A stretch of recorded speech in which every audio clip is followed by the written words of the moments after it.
Hello, we are the Green Solutions Consulting Company.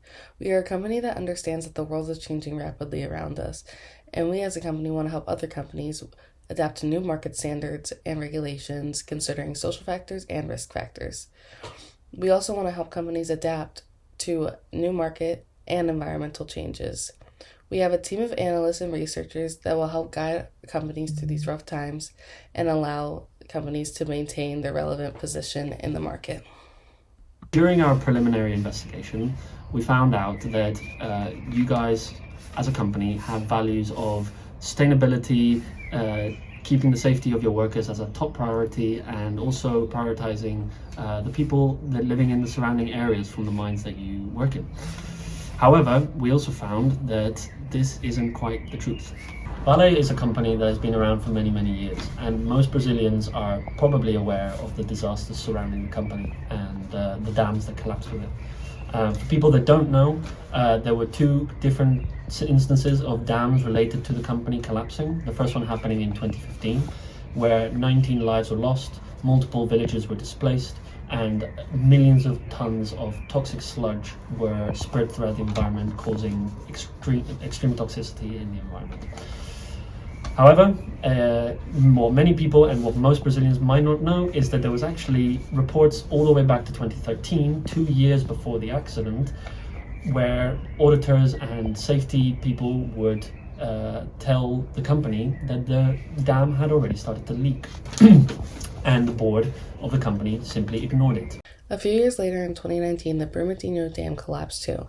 This time, it cost the lives of 270 people, including all the people that were in the headquarters downstream, and including the people in the houses and the hotels that were nearby. After this tragic event, the CEO and the higher-up executives within the company decided to step down to avoid criticism. In both cases, there were several officials and auditors who gave several warnings about the conditions of the dams, including a Mr. Mamba, who was in charge of running a safety test on the Brumadinho Dam in 2018, 1 year before the second disaster. He said that everything suggested that the dam would not pass the safety test, something that he later recounted to the police, and including the fact that he felt pressured by a Vale official to pass the certificate. Otherwise, future work opportunities would get cut off for him and Vale. This sort of blackmail is what's integrally wrong with your company, and why there has to be a realignment of values in order for the company to become more sustainable. Not only this, but there have been numerous reports of a third dam, being the Xinyu Dam, being at serious and imminent risk of rupture due to liquefaction, and this was stated in an audit report conducted by a government department. Vale published a statement saying that the report that was conducted was false. However, the National Mining Agency released a report in September of 2020 stating that Vale needed to improve its structure, but they only partially fulfilled that promise. In a later report from May 2021, the National Mining Agency stated that there was no corrective measures that had been put in place to stop these dam breaks, which shows clear negligence on Vale's behalf.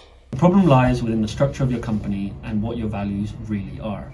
You say that you want to become a benchmark in building safer and more sustainable mining, but behind the scenes, the safety of your workers and the people in surrounding areas is being jeopardized for short-term profit. In looking for an effective and low-cost solution, it is imperative that we first look at the leadership of the company. We must develop teams with designated leaders that are educated on effective leadership skills, not just task orders. Vale has been unsuccessful in communicating with all branches of the company, and therefore has failed to manage and lead employees who have a lack of trust in the company. Employees feel unsupported because Vale has a history of prioritizing profit over basic safety measures. In order to gain back respect, the company must take full responsibility for environmental disasters and harm to employees. Leaders at each level of the company will be trained to 1. Motivate and influence employees, 2. Put employees first, 3. Be approachable to manage conflict, and 4. Set clear goals and stay organized. I would recommend the implementation of a model of social responsibility. A company cannot simply be guided by market forces and the need to make a profit. The theories of classic economics no longer stand today when the environmental and human costs of a company's operations are considered. This couldn't be truer for the case in hand. I would advise the company to 1. Make a profit consistent with expectations for international business, 2. Obeying international host country laws, thirdly, being ethical in its practices, and fourthly, being a good corporate citizen. But how could this materialize? In terms of topic number 1, they need to make a profit consistent with expectations for international businesses. Val is an already extremely profitable company, but it needs to revise the human and environmental impacts of its actions. In terms of topic number 2, obeying international and host country laws, I would recommend the implementation of internal governance and stage gate checks by an internal committee to ensure that business practices at Val are meeting national and international requirements. In terms of topic number 3, being ethical in its practices, there's a lot of work to be done. Val has showed very unethical corporate behavior. There's an issue regarding the promiscuity between the company and the state and federal government. A lot of workers in the federal government that work in inspection end up taking up positions in Val. In terms of the topic number 4, there need to be a good corporate citizen. Val was funded as a state-owned mining company with the intention of fostering the development of Brazil.